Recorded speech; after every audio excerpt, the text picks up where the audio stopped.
सबसे पहली बात हम बात करते हैं इस भर्ती में कितने पद हैं। इस भर्ती में कुल पदों की संख्या है, कुल पदों की संख्या 60,244, जो कि उत्तर प्रदेश पुलिस भर्ती के इतिहास में सबसे बड़ी भर्ती है। इससे पहले 49,568 की भर्ती 2018 में हुई थी, जो कि सबसे बड़ी भर्ती वो थी। इसके बाद सबसे बड़ी भर्ती ये है।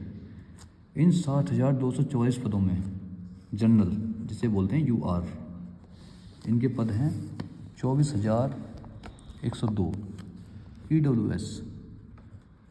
EWS के पद हैं 6,024। OBC के कुल पद हैं 16,264। SC के कुल पद हैं 12,650। ST 1,204 पद, ये कुल पद हैं। इनमें महिलाओं के पद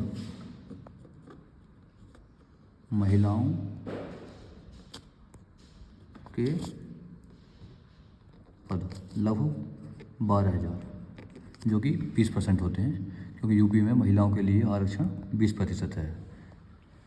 अब हम बात करते हैं इसके एप्लीकेशन कब से खुलेंगे। तो इसके ऑनलाइन एप्लीकेशन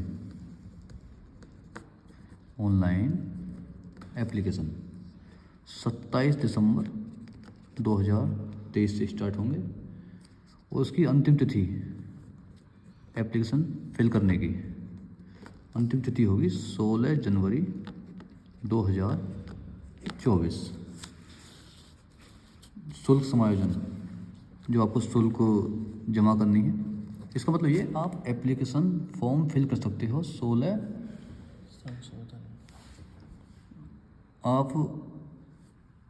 आप इसमें शुल्क जमा कर सकते हैं 18 जनवरी 2024 तक, और फॉर्म फिल कर सकते हैं 16 जनवरी तक, और शुल्क जमा कर सकते हैं 2 दिन एक्स्ट्रा, यानी 18 जनवरी 2024 तक। क्वालिफिकेशन और फीस, इसकी फ़ीस होगी 400 रुपये। क्वालिफिकेशन, अब बात करेंगे हम क्वालिफिकेशन की। अब कुछ लड़कों का सवाल रहता है कि क्या सर हाई स्कूल पास इसको दे सकता है।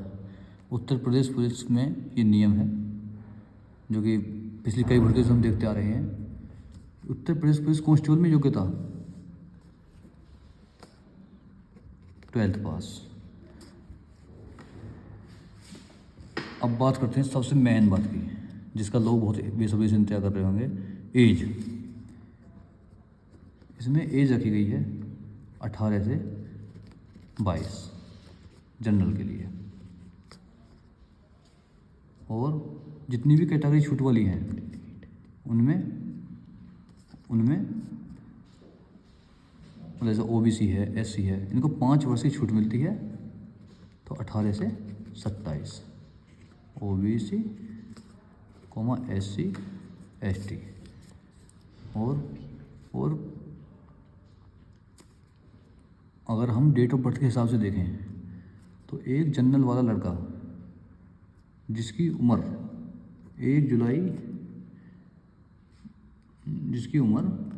2 जुलाई 2001 के बाद की है, और 1 जुलाई 2005 से पहले की है। सिर्फ ये बात कर रहा हूँ मैं UR के विषय में, जनरल वाले लड़के के विषय में। और हम बात करें OBC, SC, ST, अन्य जो आरक्षित कैटेगरी हैं, उनका लड़का 2 जुलाई 1998 से बाद का होना चाहिए, और 1 जुलाई 2005 से तक होना चाहिए OBC, SC वाला। अच्छा, एक इसमें महत्वपूर्ण प्रश्न ये उठता है महिलाओं के लिए। जो महिलाएं जनरल कैटेगरी की भी हैं, इस बात पर मेरे को ध्यान देना, जो महिलाएं जनरल कैटेगरी की हैं उनके लिए इसमें एज 18 से 25 रखी गई है महिलाओं के लिए। फीमेल के लिए 18 से 25 महिलाओं के लिए रखी गई है। अब इससे अगला चरण आता है फॉर्म। आपने फॉर्म फिल कर दिया, एज के विषय में पता कर लिया आपने, आपको इसमें क्या योग्यता है वो पता चल गई। अब इससे अगली बात आती है कि इस भर्ती की प्रक्रिया क्या है। कुछ हमारे भाई कहेंगे कि जैसे दिल्ली पुलिस कांस्टेबल है, उसमें फिजिकल में ऊंची कूद, लंबी कूद, रनिंग, GDSSC में अलग तरह का फिजिकल है। उत्तर प्रदेश पुलिस कांस्टेबल में फिजिकल शारीरिक मापतोल, लंबाई, छाती का फुलाव, ये क्या है, इस बारे में हम आपको बताएंगे। भर्ती की प्रक्रिया, भर्ती की प्रक्रिया, ये बात जाननी बहुत आपके लिए आवश्यक है। सबसे पहले उत्तर प्रदेश पुलिस में लिखित परीक्षा होती है, लिखित परीक्षा। उसके बाद DV, आपने लिखित परीक्षा पास कर ली तो DV यानी डॉक्यूमेंट वेरिफिकेशन, जिसमें आपके कागज चेक होंगे, और PST फिजिकल स्टैंडर्ड टेस्ट, यानी आपकी छाती की माप, लंबाई, चौड़ाई ये नापी जाएगी। ये सबको जब पास कर लोगे तब आपका होगा PET। PET को प्यारे बच्चे बोलते हैं लॉन्ग फॉर्म में फिजिकल इंडोरेंस टेस्ट, जिसमें आपकी क्षमता कितनी है, आपकी रनिंग देखी जाएगी। वो रनिंग कितनी है वो आपको बताऊंगा वीडियो में आगे, कृपया बने रहें। लिखित परीक्षा की बात करेंगे। ये लिखित परीक्षा होती है 300 अंक की। प्यारे बच्चे कितना, 300 अंक की होती है लिखित परीक्षा, और इसके क्वेश्चन होते हैं 150। अच्छा, इसके भी 150 क्वेश्चन के। अब आपके मन में सवाल आ रहा होगा, सर 150 क्वेश्चन किसके आते हैं? तो प्यारे बच्चों, इसमें 150 क्वेश्चन इस तरह से आते हैं। GS के 38 क्वेश्चन, GS के 38 क्वेश्चन। उसके बाद आपके हिंदी के 37 क्वेश्चन।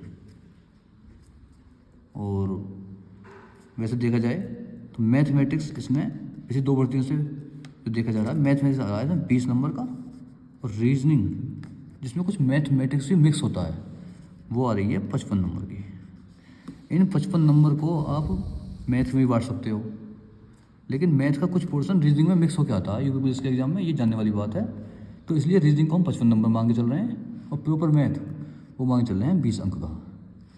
इस प्रकार ये क्वेश्चन होते हैं 150, और एक क्वेश्चन के 2 अंक, पूर्णांक 300 अंक का होता है। और इसमें नेगेटिव मार्किंग 1/4 की है, 1/4, यानी कि आपने 4 सवाल गलत कर दिए तो आपका 1 सवाल का फुल का नंबर चला गया। या ऐसा बोल सकते हैं प्रत्येक गलत सवाल के लिए 0.25 नंबर आपके काटे जाएंगे। ठीक है प्यारे बच्चों। एग्ज़ाम कैसे होगा? क्योंकि आजकल आप देखने में आ रहा है सारे एग्ज़ाम ऑनलाइन हो रहे हैं, इसका एग्ज़ाम होगा ऑफलाइन मोड में, OMR बेस। हाँ, तो प्यारे बच्चों कितने का पूर्णांक बताया? 300 अंक का।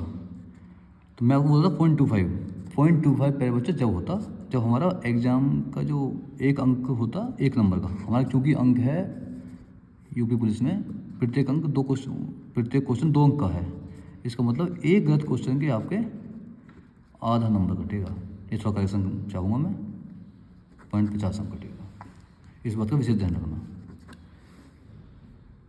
DVPST में इससे अगला चरण है लिखित परीक्षा, जो कि ऑफलाइन मोड होगी, OMR बेस्ड।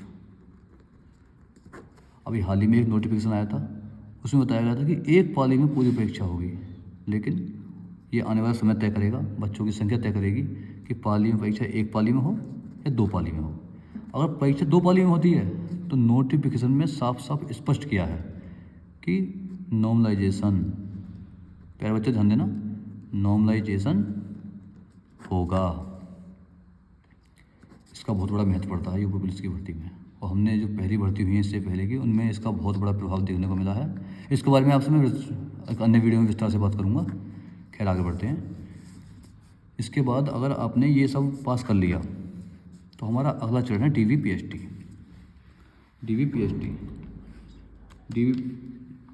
DVPST में इससे अगले चरण में क्या होता है?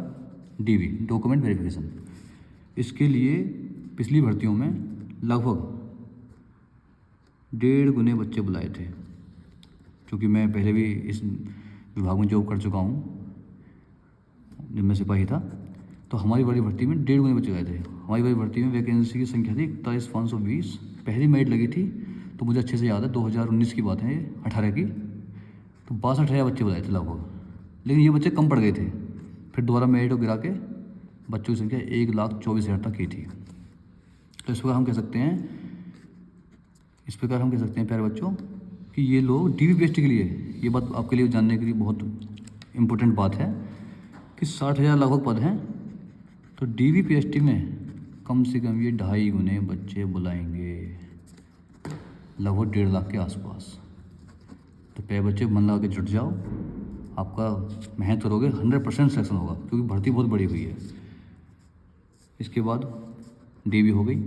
PST फिजिकल स्टैंडर्ड टेस्ट, आपकी मापतोल क्या होगी? मापतोल में PST में आपकी मापतोल हर एक कैटेगरी के लिए 168 सेंटीमीटर न्यूनतम लंबाई आपकी रखी गई है। और इसमें जो ST कैटेगरी वाले बच्चे हैं, ST ध्यान देना, ST वाले, उनके लिए 160 सेंटीमीटर लंबाई रखी गई है।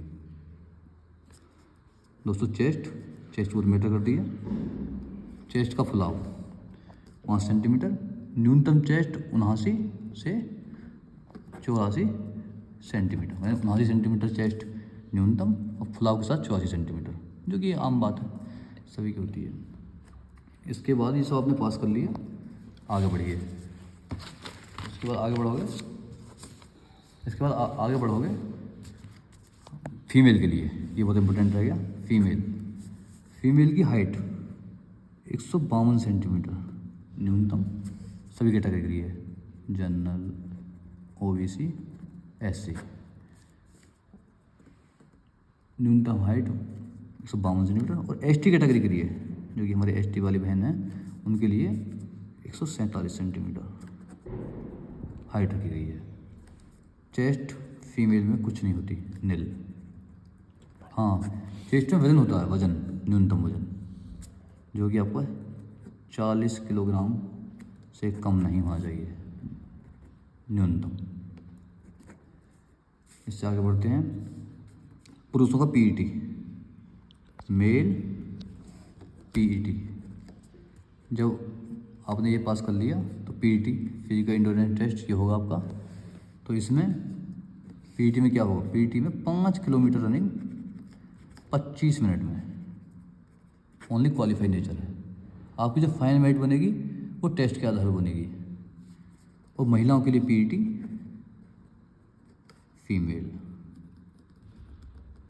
फीमेल के लिए PET, प्यारे दोस्तों, फीमेल के लिए PET रखा गया है आपका 2.4, यानी 2.4 14 मिनट में। हाँ दोस्तों, इसे माफ़ करना, ये 5 किलोमीटर नहीं, 4.8 किलोमीटर है, 4.8। 5 ही वहाँ लगभग 200 मीटर कम रहता है, लेकिन आप जब प्रैक्टिस करोगे तो पूरी 5 किलोमीटर की प्रैक्टिस करना, ताकि एग्जाम में जब आप PET देने जाओ आपको दिक्कत ना हो। जैसे मैंने इसे 5 बोल दिया, लेकिन उससे भी 200 मीटर कम है, 4.8 किलोमीटर 25 मिनट में। अच्छा, अब सबसे महत्वपूर्ण विषय आता है कास्ट सर्टिफिकेट। इस बारे में बच्चों के मैंने बहुत सवाल होंगे कि हमारा सर्टिफिकेट कितना पुराना हो, क्या हो। तो नोटिफिकेशन में साफ साफ लिखा हुआ है कि OBC, अन्य पिछड़ा वर्ग, OBC का सर्टिफिकेट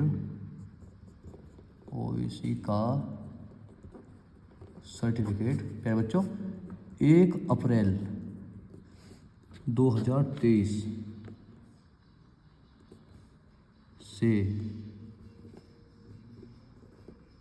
पहले का नहीं होना चाहिए। यानी कि जो सर्टिफिकेट हमारा जो पीछे 1 अप्रैल बीत गया है, 1 अप्रैल 2023 के बाद का होना चाहिए। यानी किसी बच्चे का 2 अप्रैल 2023 का भी बना है, वो मान्य है। और यदि किसी बच्चे का 30 मार्च या 31 मार्च 2023 का है, वो मान्य नहीं है। तो कृपया प्यारे बच्चों, अभी टाइम है, अपना सर्टिफिकेट बनवा लो। 1 अप्रैल के बाद का, 1 अप्रैल 2023 के बाद का ही होना चाहिए। विशेषकर OBC वाले बच्चे ध्यान दें। और OBC, SC, ST के प्रमाण पत्र अपना मेंटेन करा लेना टाइम से, और अपना मूल निवास भी। प्यारे दोस्तों, जब OBC का सर्टिफिकेट देने जाओगे आप, तो कृपया करके मेरी बात मानना, मूल निवास मूल निवास भी नया बनवा लेना। चूँकि कभी कभी क्या होता है, जैसे हमारी भर्ती में हुआ था, वो ओबीसी के साथ साथ मूल निवास को भी नया मांगने लगे थे।